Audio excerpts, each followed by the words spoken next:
My name is Garrett Boyd. I'm an adjunct professor here. My primary class is the hands-on cyber forensics course. The other course I teach is the hands-on cybersecurity. And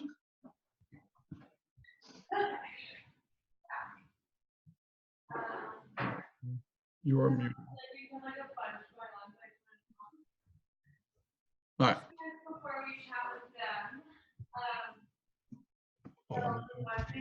Figure this out.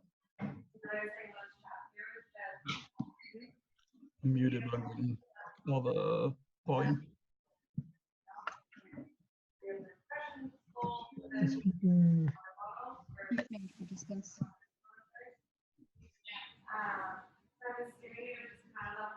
Make sure everybody's muted. Mute all. There we go. Perfect. All right, sorry about that. The second class I teach is the hands-on cyber security class, and that class is taught by myself and another professor. He teaches in the spring, I teach in the summer and fall.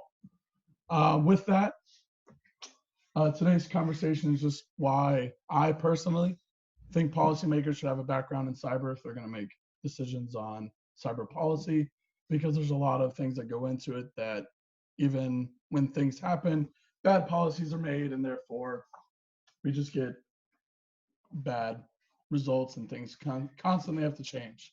To do that, so I'm just going to take you through a quick history of cyber. We're going to call it, quote, warfare against the United States, or that the United States conducted, so that way we're all on the same page.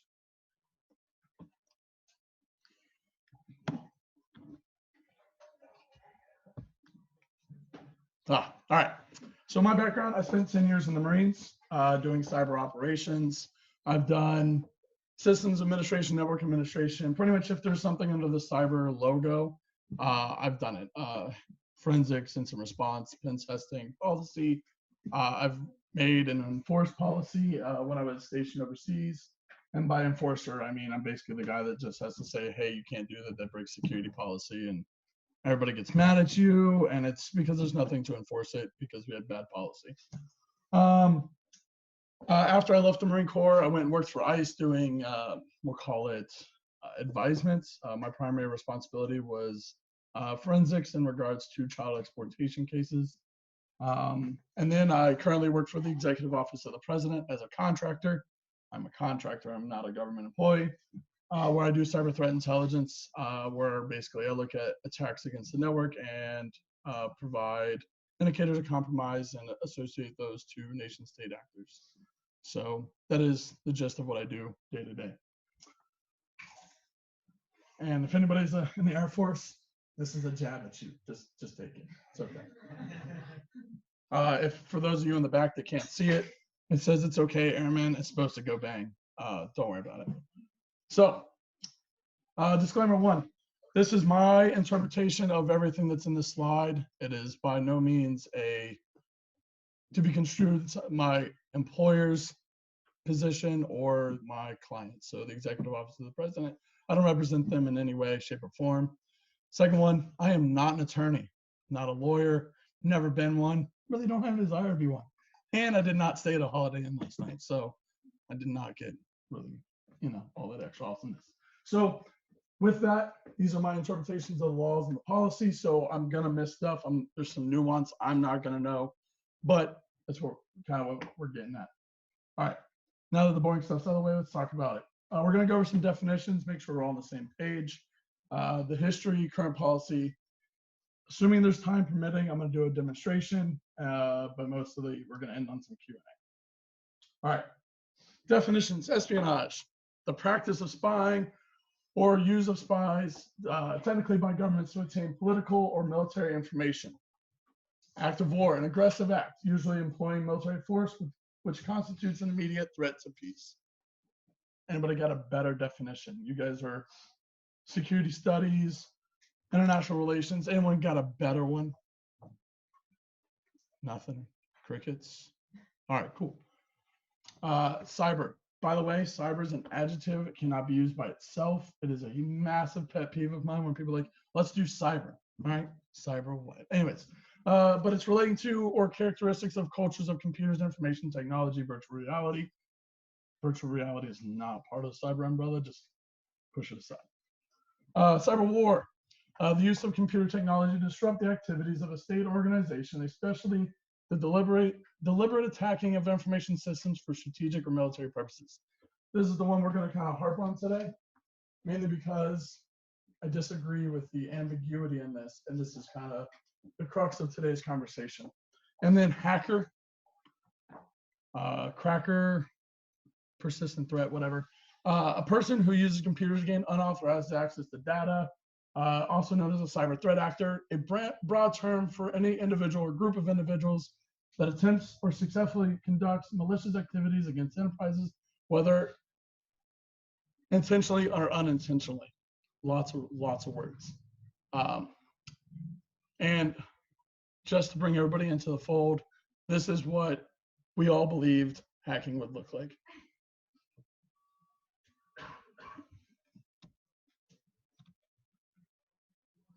Of course, there's no sound.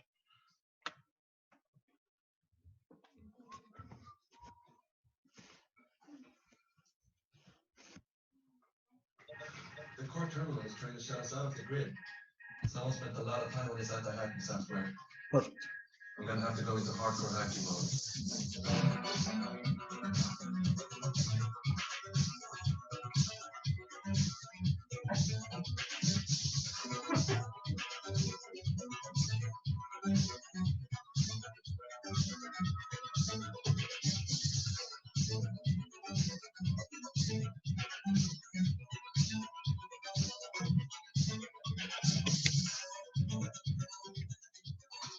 Neato.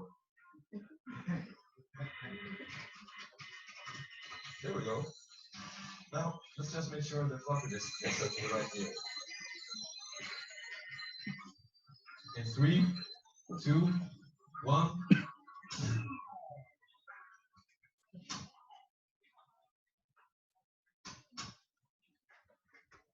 That's weird.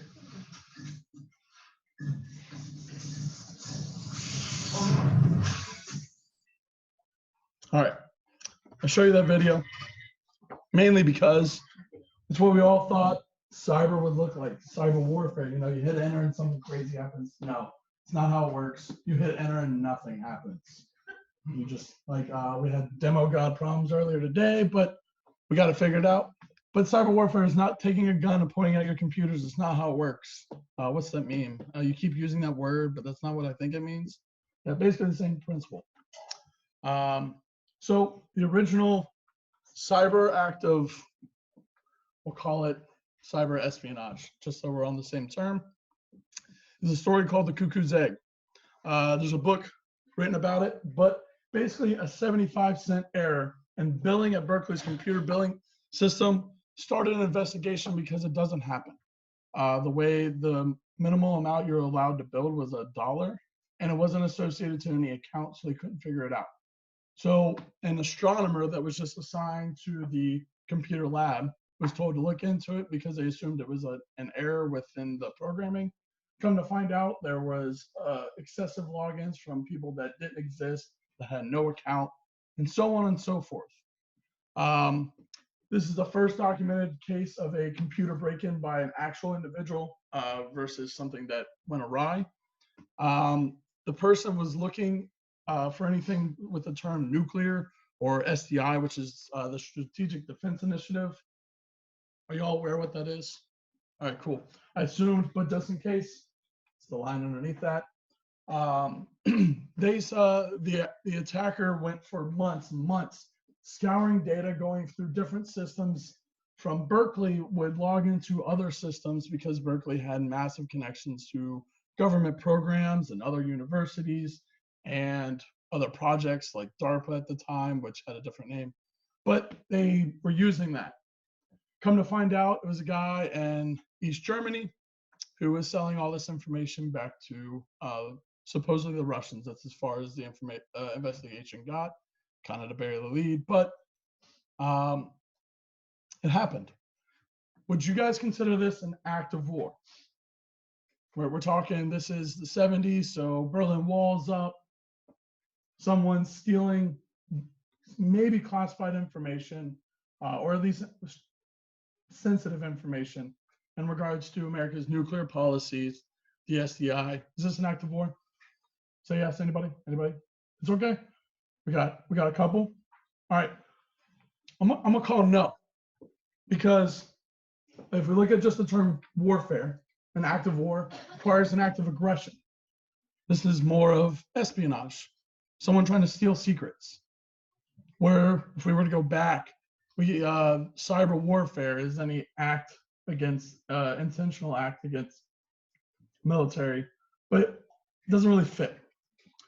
So then we move on to the Morris worm. You know, old grandmas, love old grandmas. All right, the Morris worms from 1988. James Morris was a student at MIT. He got really annoyed with his computer labs department because there was security vulnerabilities everywhere, to the point where students' information was being leaked or could easily be stolen and copied. So he wrote a worm that its entire purpose was just to tell MIT that, hey, you have this vulnerability over and over and over again. Well, the problem was MIT was connected to every government installation at the time. DOD, I don't have it on this one. It was connected to the Pentagon, DOE, 4 different other stations, but basically everyone that was connected to MIT or those other places got infected with the worm. And because the worm would just keep sending the same message over and over without anything to stop it, it would crash the computer. Well, in 1988, he infected roughly 6,000 computers, which is about 10% of the internet at the time. And he's the first known person to have a felony conviction under the Computer Frauds and Abuse Act of 1986. Does anyone recognize the importance of this date as compared to the previous one? Computer Frauds and Abuse Act came from Cuckoo's Egg, the investigation into that. They wrote this, and it specifically says, intentionally accessing a computer without authorization or exceeds authorized access and thereby obtains blah, blah, blah, blah, blah, blah. We skip down a couple paragraphs and it says knowingly and with the intent to defraud, access a protected computer without authorization. I'm trying to move in. In section 2, paragraphs B and C, information about from any department or agency of the United States, information from any protected computer. I have a question for you. Is your computer protected? Yeah? You. Why is it protected? I mean, I think, what do you mean by protected? Exactly. Exactly. Well, a password just means that this is a password. Is your password 26 characters long? Alphanumeric? Did you sell your firstborn child to protect it? No. Is your computer encrypted? Who's got an Apple laptop? Do you guys have File Vault turned on where it encrypts your computer? Anybody here use Bitdefender on Windows? So in my mind, it's not protected. A password's garbage. If you want to spend some time and get lost in the world of hashes, a hash is a mathematical value of something. It could be a file, could be your password. But there's something called a rainbow table.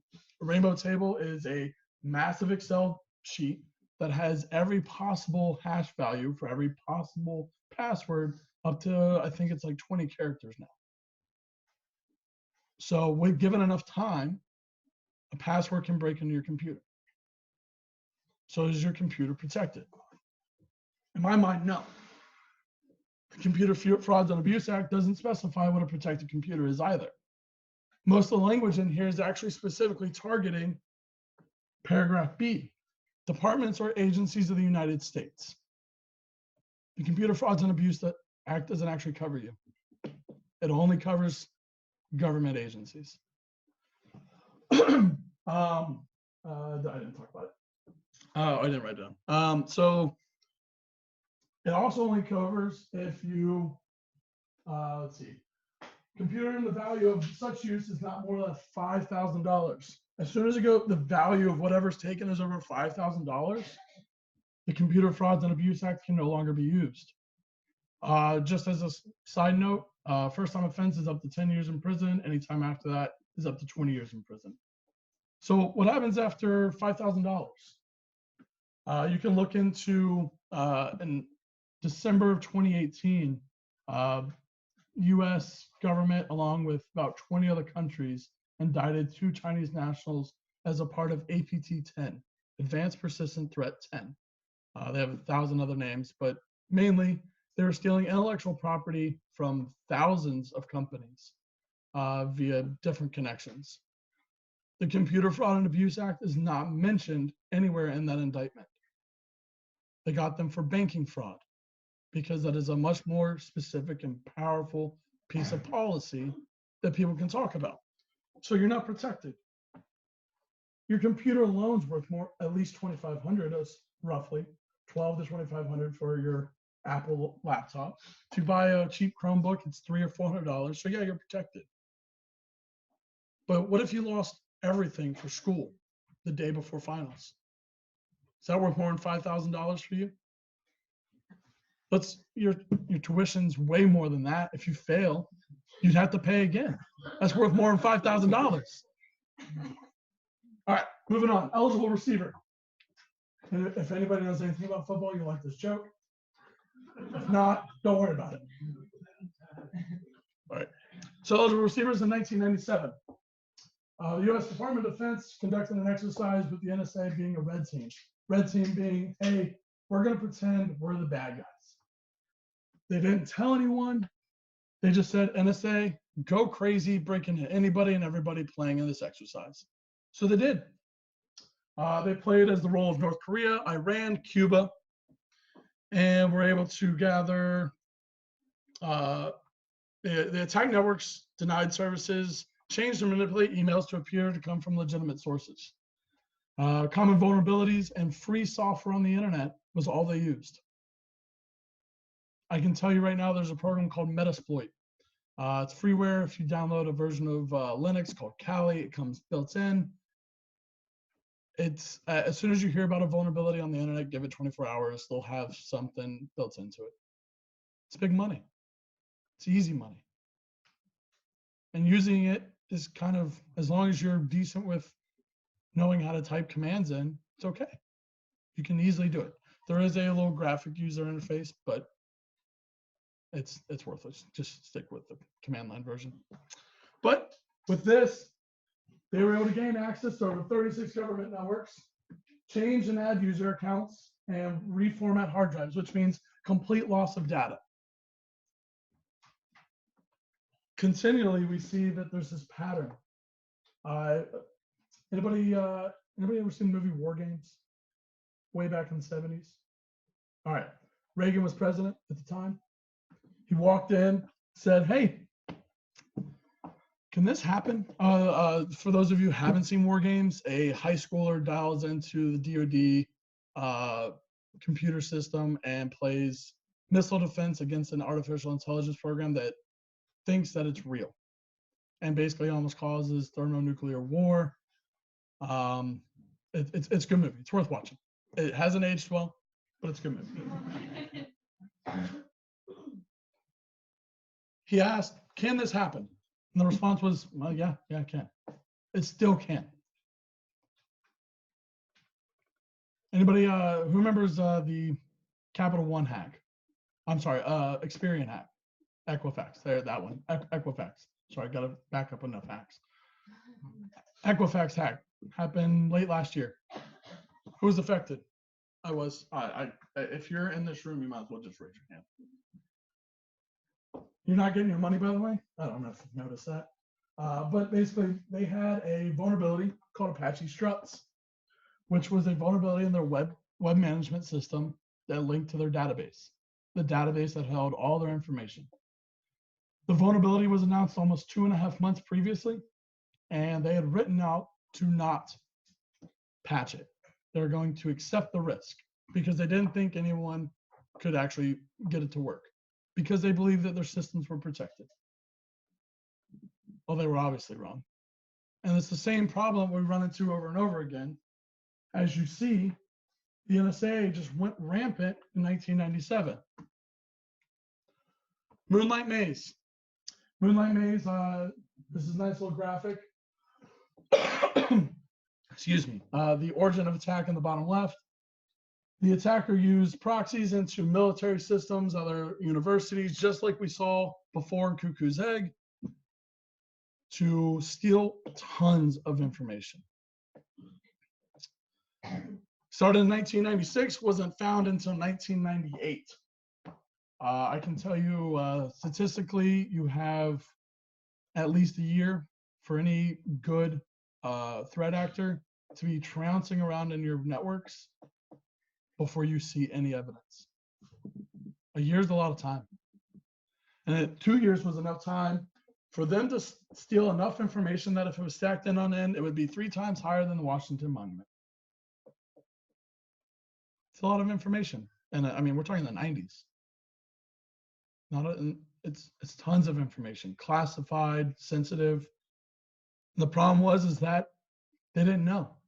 There wasn't anything in place to protect this university and their connection to DoD programs.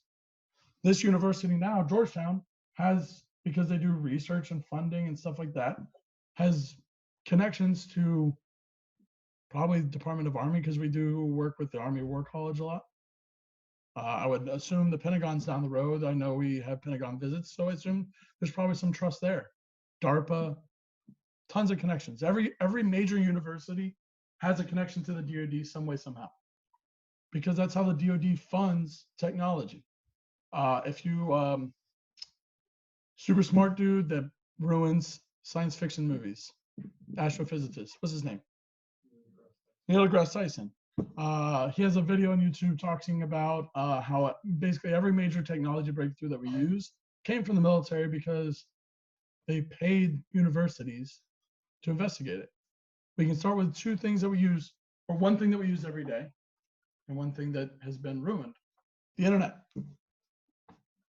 built by the DoD as a way to send messages over long distances in a quick fashion. Anybody ever heard of onion routing or Tor? Navy program designed to hide information and encrypt it so that way they could move information and keep it from the Russians and Chinese that are obviously watching network traffic. Was released into open source, which means anybody can look at the code. And it has now been turned into a lot of things.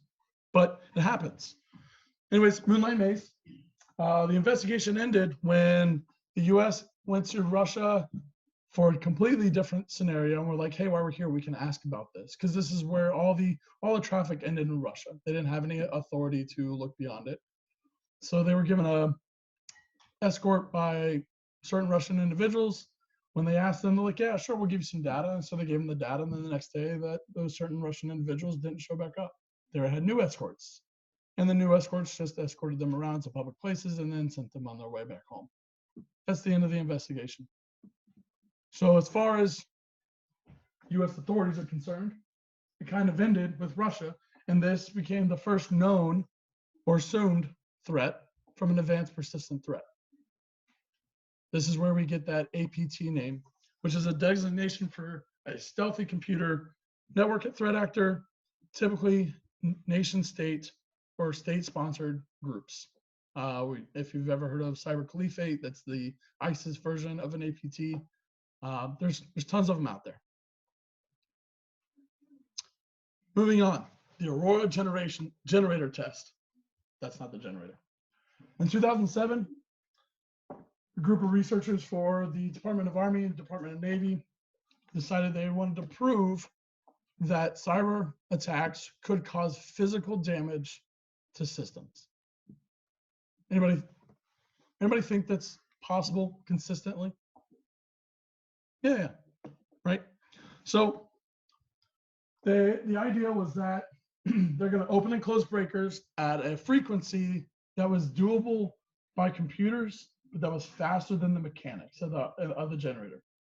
So if anybody knows any electrical, when you send enough energy through something, a breaker should flip so that way it doesn't blow up, right? Well, they were flipping these breakers so quickly using the connection that the generator exploded.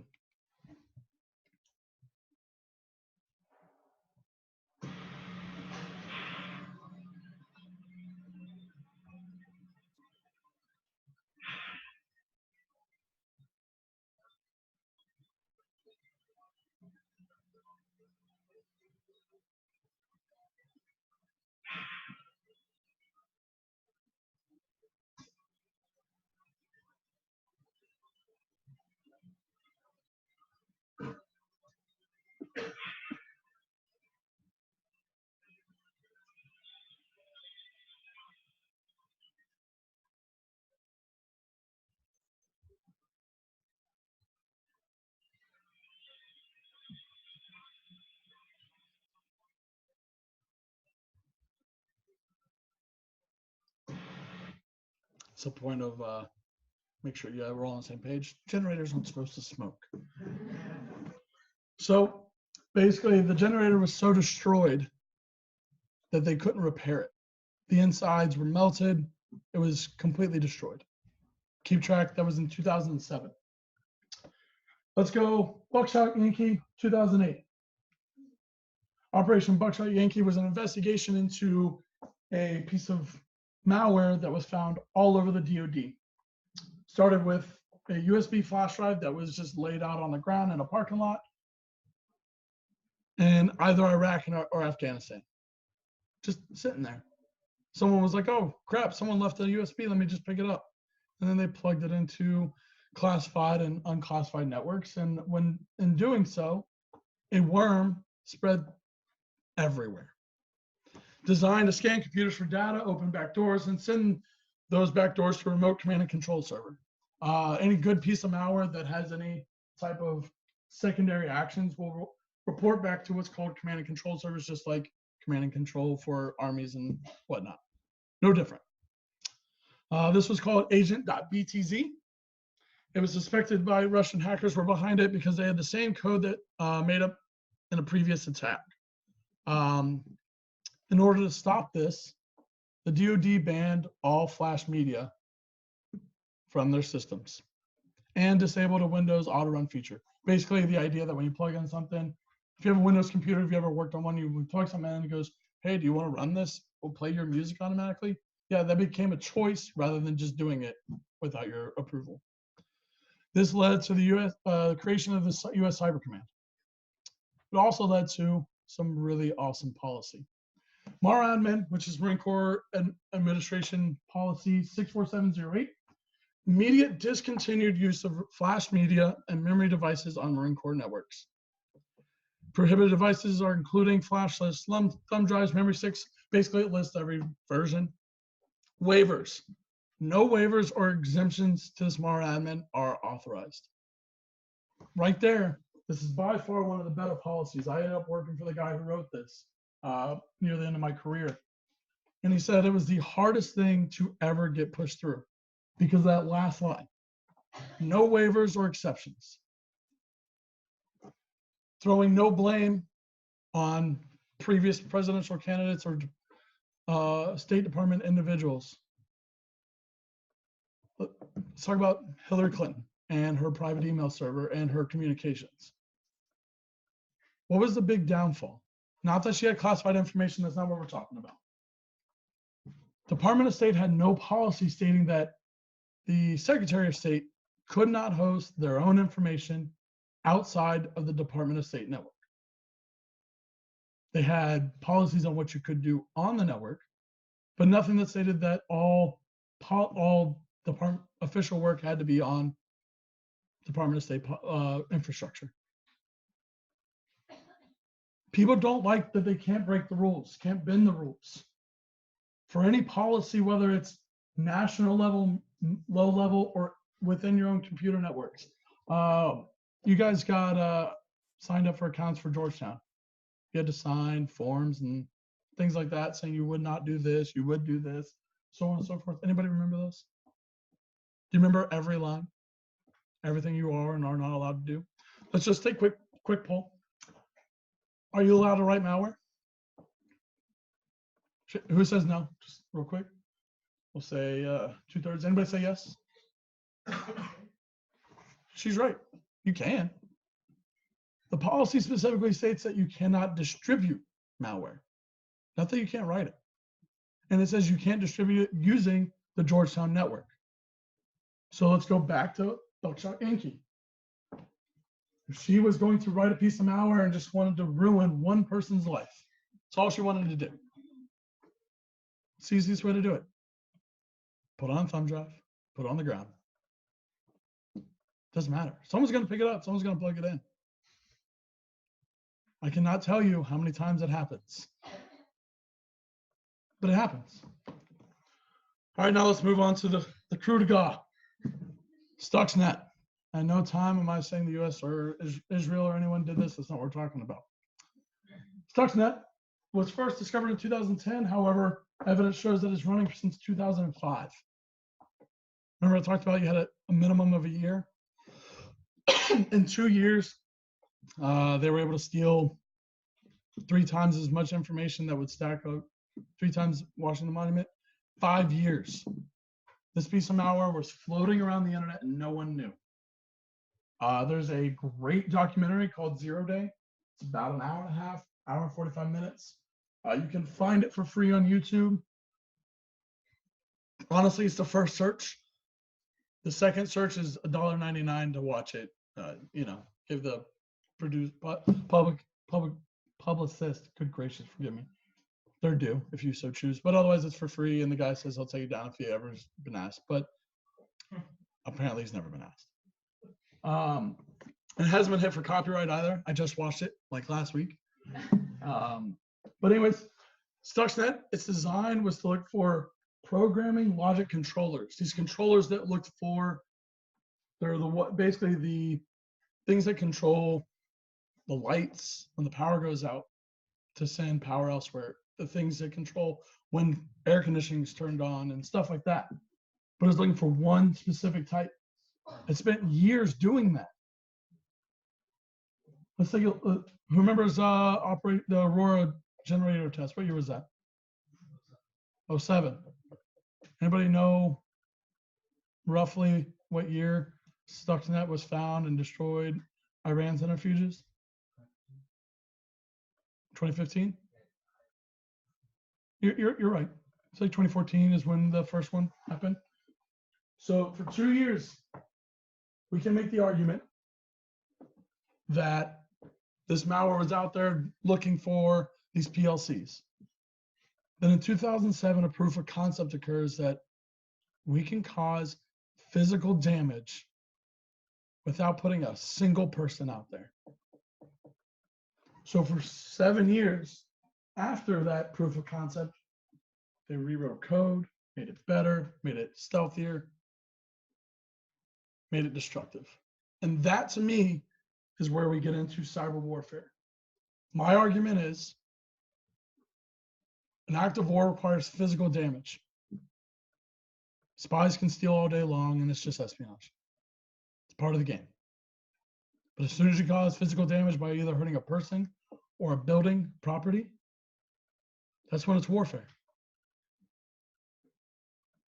And that's the same argument here. As soon as someone starts breaking into electrical grids, you can look at Ukraine a couple years ago. The power grid went down for months. Forensic specialists from all over the world flocked to Ukraine to provide them support. So at the very least, they could get out of their denial of service and get people heat in the middle of winter. That is an act of war, in my opinion. Whoever did it. So, policies. Boo. They're boring. No, I don't read them. You don't read them. I'm going to read the terms of service of owning an iPhone. No, we don't have time for that. No. But at the very least, policies should be effective. So the national security policy or security strategy is the idea of defending the homeland by protecting network systems, functions, and data, preserve peace and security by strengthening stability in the United States, expand American influence abroad to extend the key tenets of an open, inoperable, reliable, and secure internet. While we work very hard to provide and protect individuals, what happens elsewhere? And anybody know what happened in Kazakhstan last semester? So last year? Kazakhstan decided that, well, we don't trust our own people, so we're going to break the encryption of the internet before it leaves our boundary, collect all their information, re-encrypt it, and send it on its way. First of all, it's called a man-in-the-middle attack. It's a type of attack that is used pretty commonly in order to steal information. But it requires something. It requires everybody inside you to break the trust of your individuals. I'm not saying Georgetown does this because I don't know, but I do know DoD government or DoD enterprises do this. But you give them the ability to, if you work on those networks, the little thing that's right before you log in. By doing this, you have permission for us to monitor and collect all your traffic. You give them that ability. So what happens at the border is they break the encryption, collect the data, and then re-encrypt and send it on its way. Let me quell some fears. There's not enough government personnel in the world to be able to read your data. I've been doing this for 10 years. In the Marine Corps, we collected something like 34 billion events a day. A team of 40 people a week could only go through about 1 million in a week. So there's not enough people in the world to watch your data. So just to quell your fears. But it's a decent idea. But places like China, Kazakhstan, and Russia, who are actively working to find a way to intranet their internet, basically repeating different things. Russian Facebook is called Yandex or some shenanigans. The Chinese Great Firewall that blocks all traffic. Look at Egypt during the protest, shutting down the internet, and so Telegram was the only way information got out. We can work hard to ensure that the internet is open because that's our strategy, but our policy is our policy. And policies do different things. The primary thing I want to show on this is, do you want to blacklist items or whitelist? And the idea is, are you going to say, hey, you're only allowed to do this? Or are you going to say you're not allowed to do this? Which one's easier? Who thinks blacklisting, saying, hey, you can't do this, is easier than saying you can only do this? Blacklist?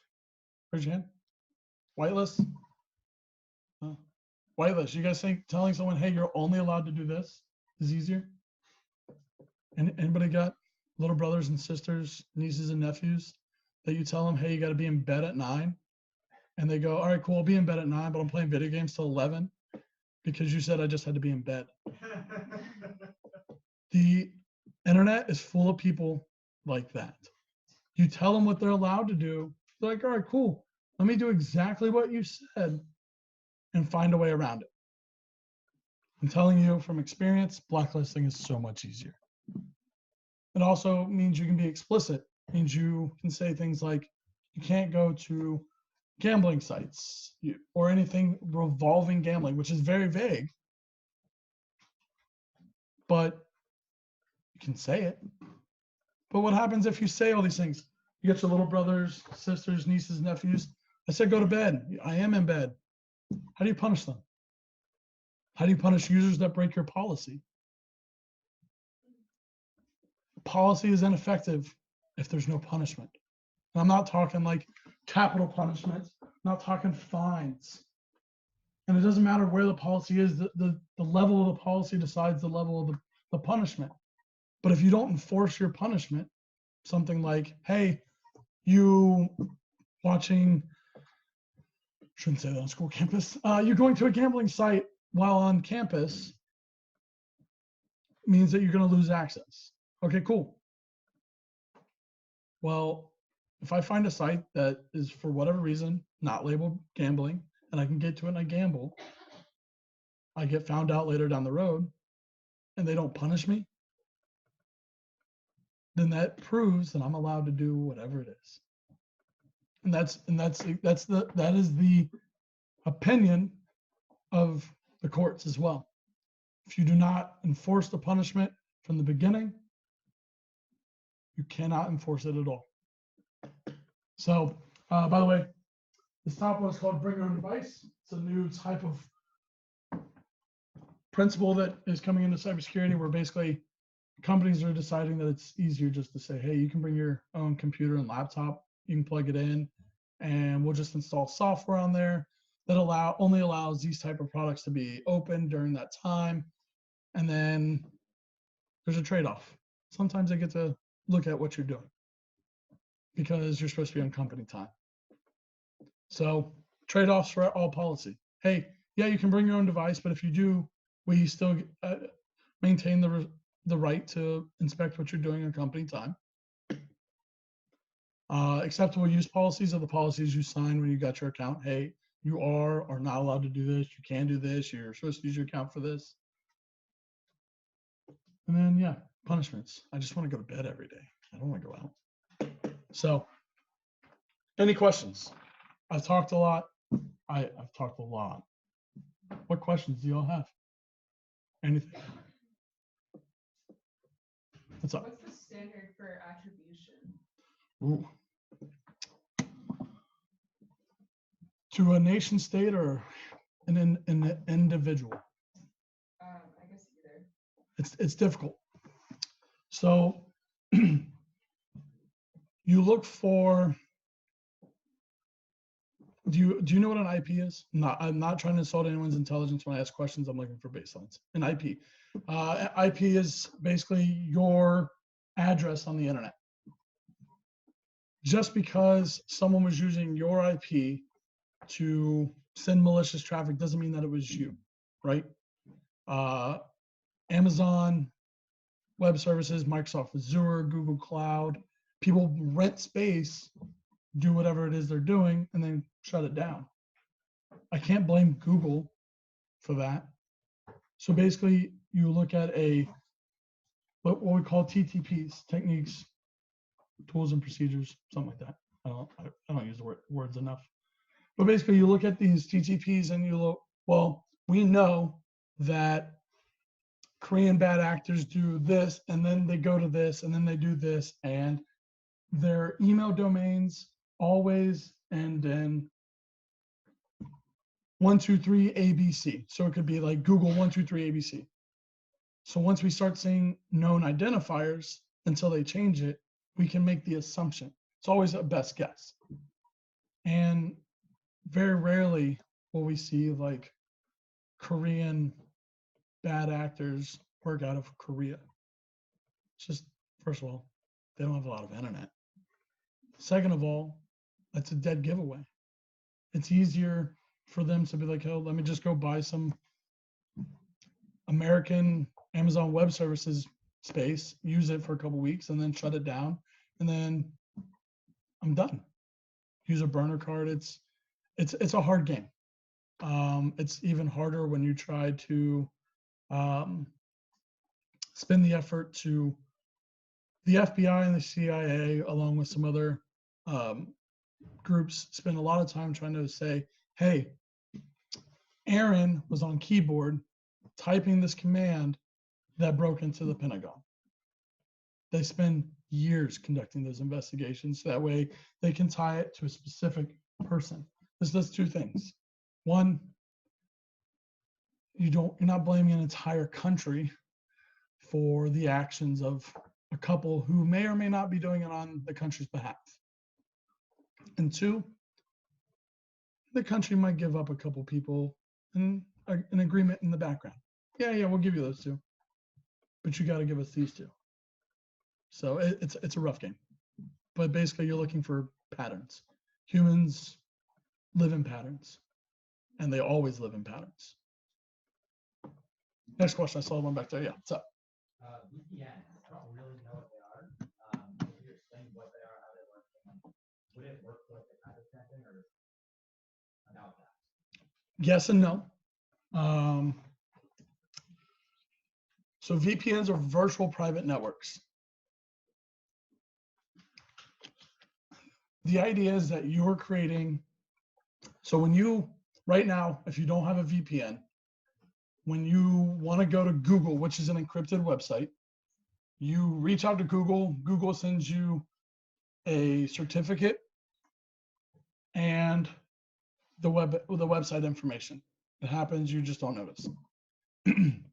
You have what's called a revocation list, and basically your computer checks the certificate against this list, and if it's not revoked, you get to see what the content is.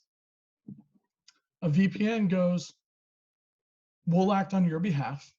You have an encrypted connection from you to the other server, and that connection's known beforehand.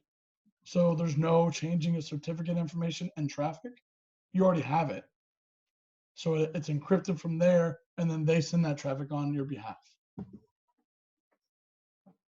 In regard to Kazakhstan, yes, it would work. The problem is that VPNs use common port numbers.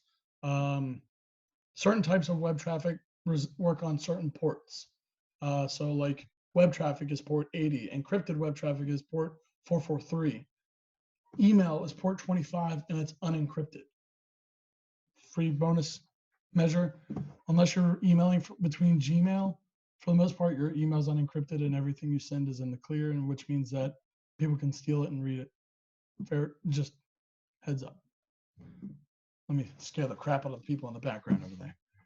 But a VPN, in theory, could help with that, but not. It's not designed for that purpose.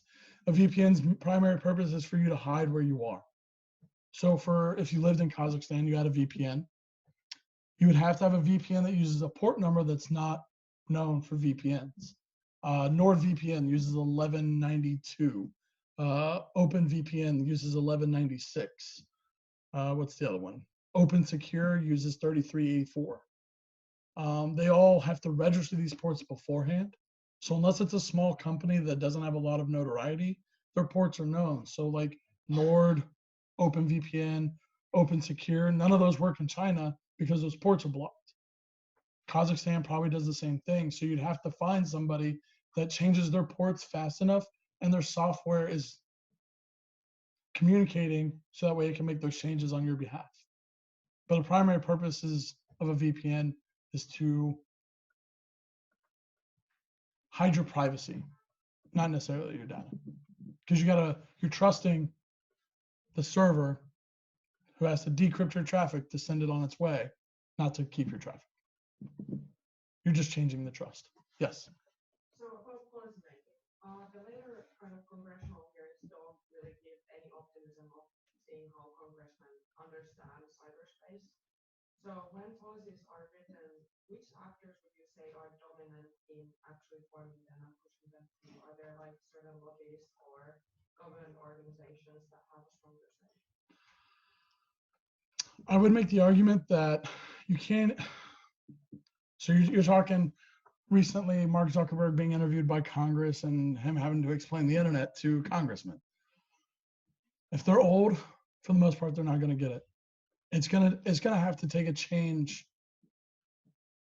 in lifestyle in Congress for effective policy to be made. That's my opinion. Because you have the Nancy Pelosi age group that's been there for 30 years. McConnell, they've been there so long that they're not even the ones typing. And they don't type. They have aides for that. The aide is doing all the work for them. And unfortunately, you have younger candidates that are just getting in there that aren't much better. So it's going to take a what was it called, a paradigm shift in Congress for things to change. In regards to lobbyists, I don't know. I couldn't honestly answer that question. I'm not a lobbyist. I've never been a lobbyist. I have no desire to be in politics or honestly discuss it half the time.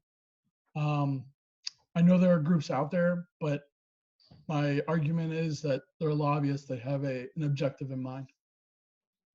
Congress in general, and whether it's the House or the Senate, should be for the people. So the idea is like, what's the big one? Dude with the stupid big Reese's cup. I get 5. Yes. The dude is a moron. And I'll say it, it's my personal opinion. Because at no time should Americans give up their privacy for the benefit of the government. Benjamin Franklin supposedly once said, the internet's the internet, so you got to take it with a grain of salt. Man who gives up privacy for security deserves neither. And I agree with that. Because giving up your privacy doesn't guarantee you more security. See China and Russia. Does that answer your question? Does it? And to follow up, VPN question, did I answer yours? Yeah. Did I answer yours? You're in the back. So I know that this administration is taking conservative approach and cyber policy for bad actors. I'm just kind of curious what you think the metrics for success would be for like technical or like that idea. More is good. There's no baseline. So for you to have metrics of anything, you have to have a baseline. If the baseline's 0, then 1 is good. Let's look at, I'm gonna touch on a touchy subject. Sexual assault reporting has risen.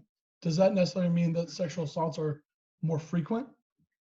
Or does it mean that people are more likely to report it? It's probably more the latter. People are more inclined to report it because they know they're not going to be there's not going to be a backlash. Whereas 30 years ago, definitely not the case. Same thing happening now.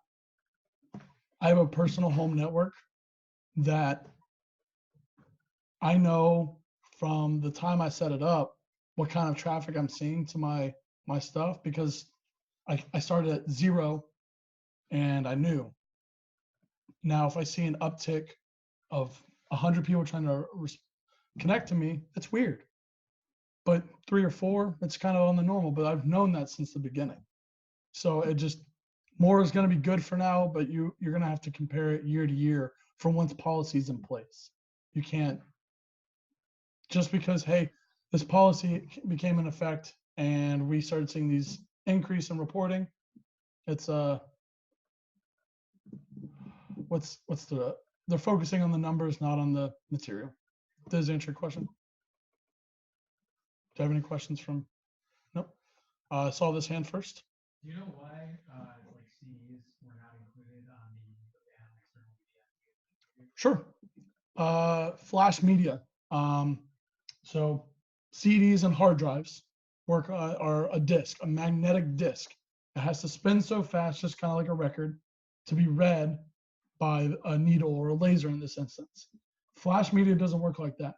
As soon as flash media is a series of blocks that electricity passes through, so auto runs start as fast as electricity can pass.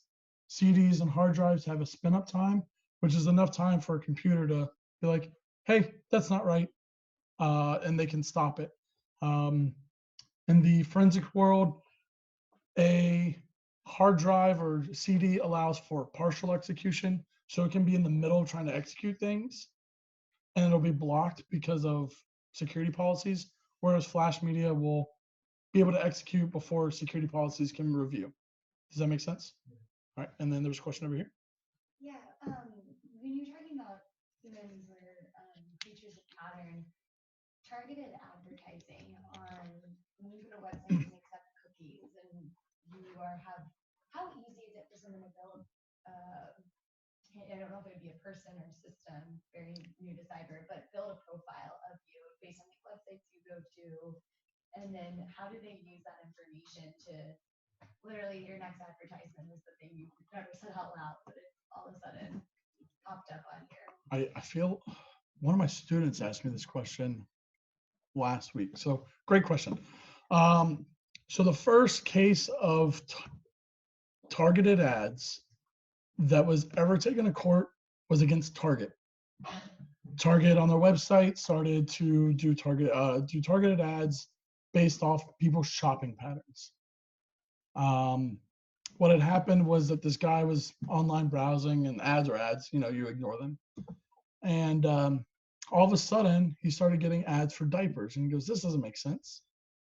Well, what had happened was that his daughter was on the same internet, and based off her search criteria and her shopping patterns, the target system made the assumption that she was pregnant, and it was right. She didn't even know yet, but based off her search patterns and search history and purchase patterns, and knew it. So the argument is that it's not going to be against you specifically. It's going to be against your IP. It doesn't know who you are. It doesn't honestly care, but it's looking for commonalities. So the reason you see things that you once heard or you were thinking of was that you've searched enough that the logical pattern is that you're eventually going to make it to this. And more likely than not, you probably saw the ad before you thought about it or talked about it. You just have ignored it, but your brain still sees what's on the peripheries. Like, I don't know how many dots are in the reflection through the window, but my brain does. Now that I've looked at it, I can tell you it's 22. You do the same thing all day, every day. And so that's the difference. I think targeted ads are great, personally, because at no time, if I'm searching on my phone, do I want to see ads for dresses? I'm not going to buy a dress, like on my own fruition. However, at the same time, I get ads and like recently engaged. So I'm trying to plan a wedding. My fiance got an ad for a wedding planning app that we had never even thought to look for. It's great. It's a great help for situations like that. Like it does exactly what it's designed to do, to help life, to make you want to buy something. Like marketing is all about trying to make you buy something to make your life better. That's what the internet's for. That's what technology is designed to do, is to make your life better. So targeted ads are designed to get you to buy something that will make your life better or perceived to be better.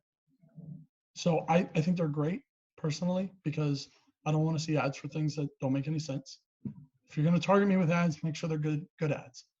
But it takes a lot of time, and it's legitimately a bunch of connections. Like, well, they're looking at sports. It might be into fantasy football. If they're only into basketball, then maybe they want these new Jordans. Like, there's connections based off keywords.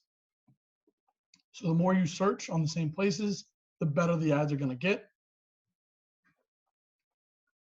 But it takes time. And if you have tons of roommates, it's a cluster of trying to figure out what ads to give you, because you all have different lives, different patterns. So does that answer your question?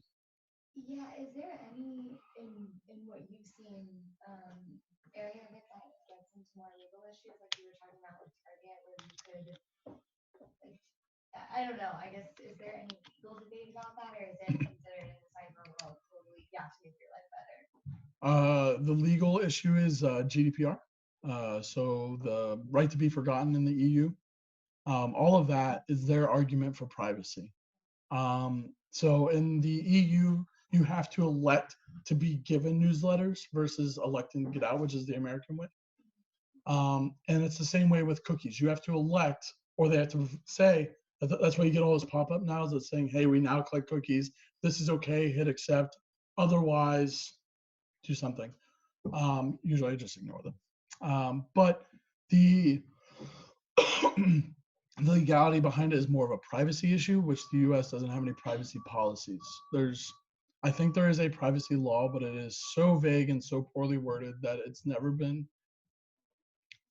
argued and won. The Target case was dropped because of bad evidence, because there's no evidence that she didn't search for it. It was just someone on that IP made enough searching around the conversation that was the only logical answer. Does that make sense? Yeah, thank you. You, I think, were next. So back to the deterrence question. Yep. One of the big arguments I've heard against US taking more offensive posture towards cyber offense warfare, defense, whatever you want to call it, is that when we build up offensive capability, it elicits a reciprocal response in other potential enemies, right? If they start to build up their offensive capability, and then those same people will usually say, well, we should focus our attention on defense because then that's the win-win for everybody. It doesn't elicit that response. And then also tacked onto that, is this idea that we're more vulnerable to cyber attacks because we are so much more interconnected and making us more free internet, whereas a country like the DPRK is not. How true is that? Like, are we really more vulnerable than they are? And does it make sense to focus on hardening instead of offense? It's a wonderful question. In regards to are we more vulnerable? Technically, yes. We have a larger footprint. So by nature of a larger footprint, we are more vulnerable. Whereas DPRK has like 5 people on the internet that live in DPRK, it's fairly easy though to stop their internet. They have one connection. Stop the connection, no one has internet. So whereas we have like 15 outbound connections. So yeah, you take out one, you might get a lot, but you're not going to get everybody. So what's more useful? We have been in a cyber Cold War for years. Whoever can build the best 0 days. Going back a couple slides. Stuxnet had 7 0 days. 0 days are vulnerabilities in programs that have never been announced. There's no patch. It remains a 0 day until a patch becomes available, which can be anywhere from 24 hours to a couple weeks, depending on how bad the problem is. Stuxnet had 7, an unheard of amount. And the collection of 0 days is what's more valuable than the weapon that uses it. So to answer your question,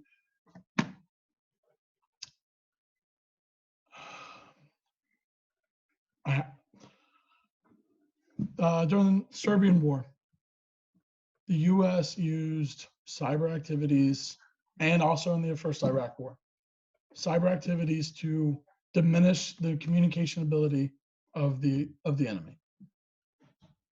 I can tell you that we use it. It's this whole slideshow. One of the primary source points is a book called Dark Territory. I highly recommend you read it. It'll give you a lot more detail into that information. And I'm floating around it because there's an argument that some of it may be classified, but because it's been put into public, it went through a review. So you can, it's one of those, rather than me say it and get in trouble, I'd rather not, but go read the book. But a collection of tools is just tools. It's how the tools are employed. We have guns, we have nukes, but we don't use those now because there's an immediate response. Yeah, of course. But I can tell you that there was an agreement, I want to say around 2008, between multiple countries in regards to we will not attack each other with cyber weapons. And the joke has always been that China was breaking that agreement while the ink was drying. You know that they're doing it by going and looking at their technology. They copy our cars, our planes, they copy everything. Because for them, the idea is, well, someone's already done the research. Why should we repeat it? I 100% agree with this. I'm not a lawyer. If I need a lawyer, I'll pay a lawyer. They've done the research. But yeah, I think the deterrence is just a talking game. I don't think it actually has any merit because as soon as we need it, it's going to be used. And it doesn't work like in anybody seen what's that movie? London Has Fallen. There's a scene where the guy like hacks in and turns off the lights, and then he puts on his night vision, goes to town. It doesn't work like that. It takes lots of time and effort to do situations like that. Look at Stuxnet. It was around for 10 years before it actively found its target. It takes time. And you have to find vulnerabilities. You have to find a way to exploit the vulnerabilities, which is the right code, so on and so forth. So the money's in 0 days and not into the war. Because again, like she asked, how do you prove that it was the United States? How do we prove that it was Russia? How do we prove it was China? It's a crapshoot at best. So, question. Does that answer your question? Yeah. Sure. You mentioned when they were investigating that investigation that led into Russia, and then you said that in some cases the Russians will agree to turn over someone in exchange for someone else. So, someone else on the American side, are those American hackers that broke into the Russian system? I couldn't tell you. Oh, thanks. I'm making a point of reference that China at no time will give up their nationalists to the U.S. for a dozen reasons. Just like I would assume that the U.S. would never give up American citizens to a foreign agency for any reason, unless there was like, hey, here's the proof, which is what, like I said, December of 2018, FBI indicted, or U.S. attorneys indicted APT-10, 2 Chinese nationalists for intellectual property theft and a whole bunch. Go look into it. So were these individuals in the U.S.? No, they're in China. Okay, so another question is, how do, since in most of these cases, the individuals are in Russia, or in China, or elsewhere, so they get indicted, but there's really no chance that they'll ever be arrested? Yep. What's sort of the best deterrent or attempt to punish these people? What should the U.S. try to get around this quagmire? Public outing. So the outing of the 2 individuals for APT-10, whether the individuals are accurate or not, is regardless. It doesn't really matter. However, every time an APT is outed, they have to change what they do. They have to burn it all to the ground and start over, because otherwise we know it's them. And if they keep operating under that, it's easy for us to defend. It is easy to identify and makes their job harder. So they burn it to the ground, they rebuild a new one with whole new TTPs and new practices, new naming standards. It happens all the time. So you just want to cause problems. It's like, do you have siblings? Yeah. Did you ever play the game of like a road car and they're like, stop touching me, and you'd like get like an inch from their face? That's basically what all these first world countries are doing. They're just bugging the crap out of each other just to annoy them enough that someone's gonna get a little upset. Like, see the Iran reactions recently. They got upset and then they realized they can't win the fight. It's not worth the time. All right, I'll back down. Does that answer your question? I think it doesn't, but I think it's the best answer I got for you. There's nothing that's going to stop them. So as more and more devices in our lives get connected to the internet, how do we adjust to defend against the new threats? First and foremost, get rid of your modem from your internet service provider and buy a real one. Go buy your own. First off, it's not worth the $10 a month you pay for. It's not worth it. Second of all, the built-in firewall is at best a joke. But it all comes down to how big of a target are you, or do you feel that you are? Naturally, no matter where I've worked, in no time has anybody come knock on my door and be like, hey man, you got secrets. Give me those secrets. First off, no. Second off, I'm not that big of a target. I've seen classified material, sure. But I'm not high enough up in the food chain to make changes. That'll be you guys. I'm the dude on the keyboard. And that's kind of where I want to stay. So how do you protect your credit cards, your credit? Is your credit frozen right now? How do you protect your home internet right now? Do you have a firewall? Do you have antivirus at the very least? Yeah. But anybody have a Mac and not have antivirus? If you have a Mac, you still need antivirus. Let's just get that clear real quick. You got your share of the internet has gone up, so your share of malware is going up. Just real clear on that one. Comes down to how much are you willing to pay to protect yourself? Do you pay for credit monitoring? Are you willing to pay so that way? Are you willing to pay to put a firewall device in your house to stop someone from using your smart home equipment, whether that's Xbox, PlayStations, or actual smart home equipment, non-computers, to be used in their botnet attack. That's how you protect yourself. You make a calculated decision to invest a little bit of money to protect yourself. A lot of the firewalls you can just plug and play, and there's default rules, so you don't have to do much. Or you can get really, really in the grain where you can set your own rules.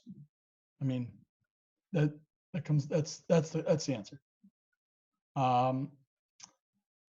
There is a conversation with the whole 5G networking about splicing off a portion of the network to give it to devices that are Internet of Things. So like GPS systems like TomTom, Garmin, or hotspots, things that are not like a personal cell phone or computer that connect directly to 5G. So that way, if something crazy happens, they can just cut it all off. Are you willing to unplug yourself from the internet? Because that's the best way. Like, you have to have the internet. If not, then move to the mountains and unplug the internet and go to the, if you're watching CIS, use a phone like Gibbs, old flip phone. Can text and call, and just don't text anybody. Not saying that's going to help you, but at least make you feel better. Does that answer your question? All right. Yeah. You mentioned that different government agencies have the ability to decrypt traffic on their network and monitor it, make sure it's all good, and then re-encrypt it before it goes out. I was wondering if you could talk a little bit more about how that is technically possible. I know that like DISA has the capability to like break and inspect on everything on the Godin network. Correct. But I mean, how is that? They're not actually, if they don't have keys, and I assume that they're not actually cracking the algorithms themselves. They absolutely have the keys. What is it? They absolutely have the keys. Is it like, are they doing like self-signed search so that everything goes to them first? Well, and they pass it on? Well, for DISA, you connect to a proxy, specifically a proxy device called a Bluecoat, which acts on your behalf for all your DNS traffic and all your web traffic. It signs itself. So anything you send to it, unencrypted. So, and then break and inspect is that. I'm breaking the encryption, I'm collecting the data, re-encrypting and sending it on its way. And just a point, just to be clear, they're not inspecting it before it's sent out. They're just collecting it, and then it's being inspected at the same time. You would notice if someone were to break and open your letter, read it real quick, put it back in, send it back out, you would notice that time delay. But you're not going to notice a millisecond of them breaking it, collecting, re-encrypting, sending it away. You're not going to notice that. But it's possible because that's exactly what they're doing. There's, in some cases, so for countries, every country has a perimeter where everything happens on their behalf. So countries like Iran, Kazakhstan, Russia, and China, anything that resolves in their country has to go through a government firewall first, where they are breaking that encryption with their own self-signed certificate and then re-encrypting it. Mozilla and Opera will not accept Kazakhstan's certificates anymore for that reason. So like if you've ever been to a military website, you'll get that, hey, we don't trust their certificate. You have to basically say you accept the risk to continue on. If you were to go to a Kazakhstani website now on Firefox or Opera, maybe even Chrome at this point, it would give you that same warning. But it's basically what's happening. And just, yeah, does that answer your question? Cool. Anything else? Been waiting for this. All right. I've got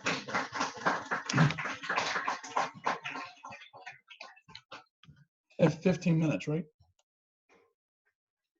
Okay. Do y'all want to see a demonstration of really how easy it is to break into computer networks? Yeah. All right. Give me like 2 minutes to set up, and we'll do that.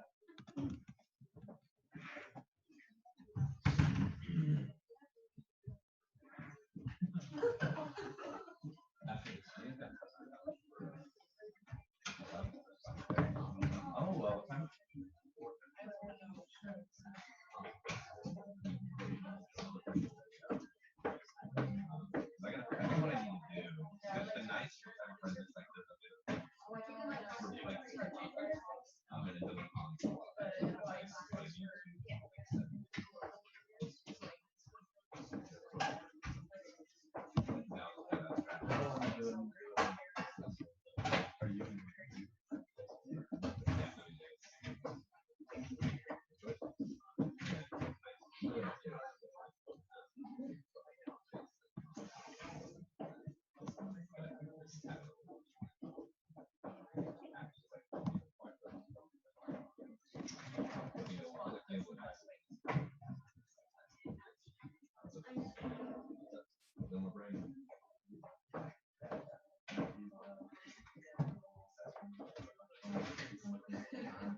It's pretty synchronous.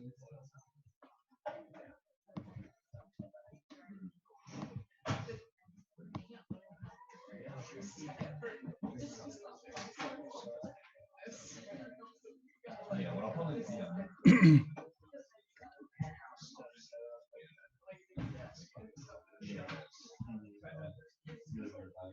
Yeah. I like that.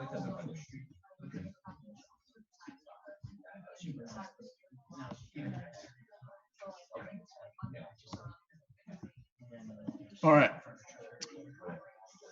So if anybody knows anything about Windows, you'll notice that this is an old version of Windows called Windows XP. It's ancient, no longer has support, but hey, guess what? Neither does Windows 7 anymore. Windows 7 no longer has support, so if you got it, upgrade to Windows 10. Please, for the love of God, upgrade to Windows 10. All right, I'm using this one mainly because it's super easy and I can pretend that I've done a lot of the prep work without having to do any prep work. So in the world of cyber pen testing, beforehand, me as the bad actor would have conducted a series of reconnaissance to identify my target, what IP they're on, something super, that way I can know that Brady, where you at? Brady is one of my students this semester. I know Brady lives at whatever street, but his IP is 71, 224, 224, 15. Brady's the only one that lives at home. I know this. So I know that any computer connected to that IP is his. I've done my research. I also know that he has Windows XP, whatever. I know this information. So we can use that information to identify what kind of exploit we're going to do. And with just a couple commands,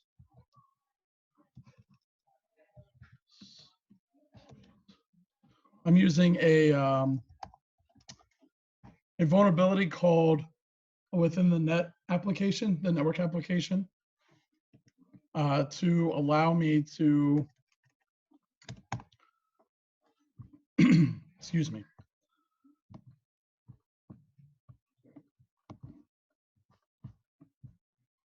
Don't be stupid. All right. Using a vulnerability in the network application that will allow me to have access without having to have administrative access. Does that make sense, everybody? So this user that's logged in, I set a password. Obviously, I know the password for this demonstration, but we're pretending I know time will I be typing in that password. Does that make sense? So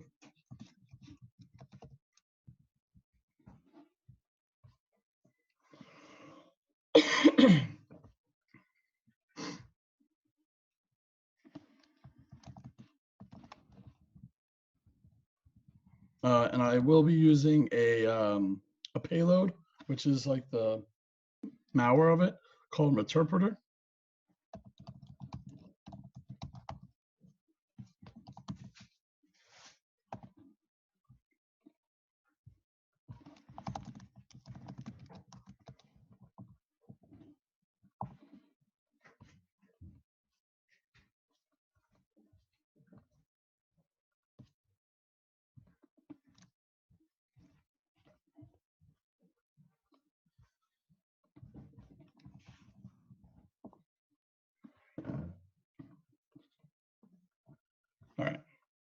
throw this screen over here. Make it bigger. Give it a second to resize. So this right here is Metasploit. I know you guys can't really see it.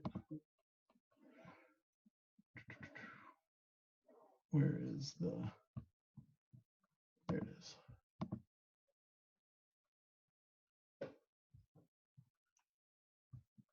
Zoom in, there it is. Is that better for everybody? Or do you want me to zoom in more? Brady? Person behind Brady that's shaking their head? I can read any of it, but that's. You can't read any of it, all right.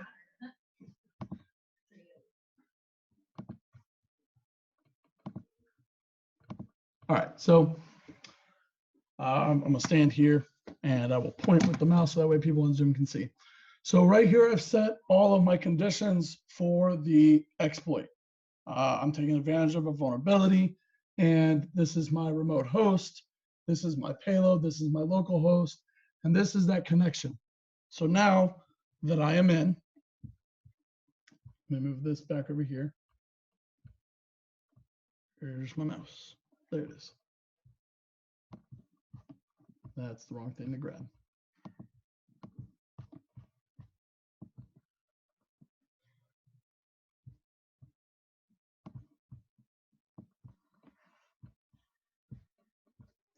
You guys can just watch the desktop. I'm gonna make some things on the desktop.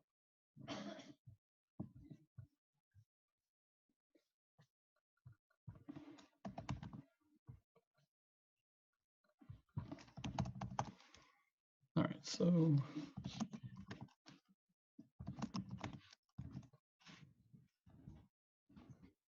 this is so old.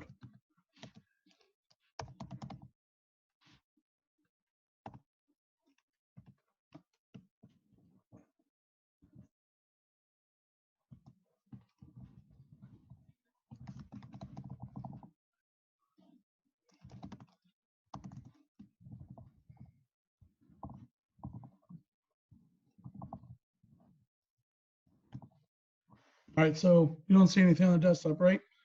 So let's do Contractor.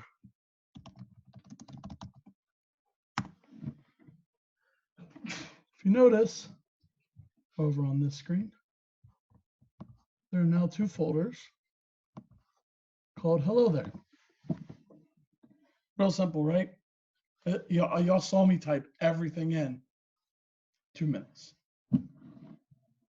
Exploits like this exist for Windows 7, Windows 10, doesn't matter. They exist.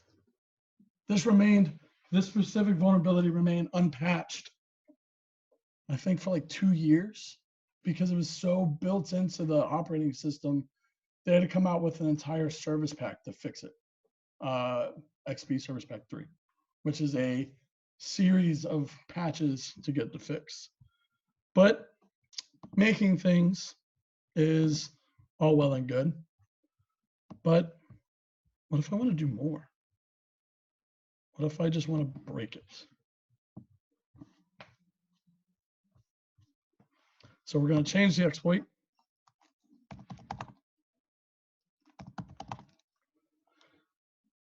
And we're going to use a denial of service exploit for Windows.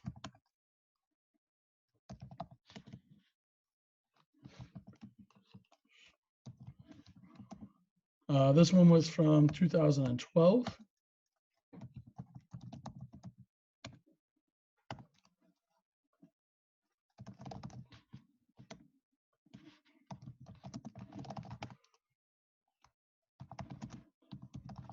Again, I'm having to set the parameters like, hey, this is the remote host option.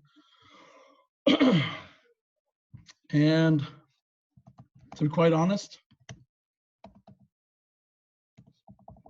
if I can learn how to spell exploit in my head fast enough, that's all it takes. And I just crashed the computer. All I needed to know was the IP of the computer. That's all it took. Vulnerabilities everywhere. And just to prove a point, So it's up and running. I'm looking down here, the bottom corner, for that networking symbol to come back. I'm just gonna do it again just to prove a point.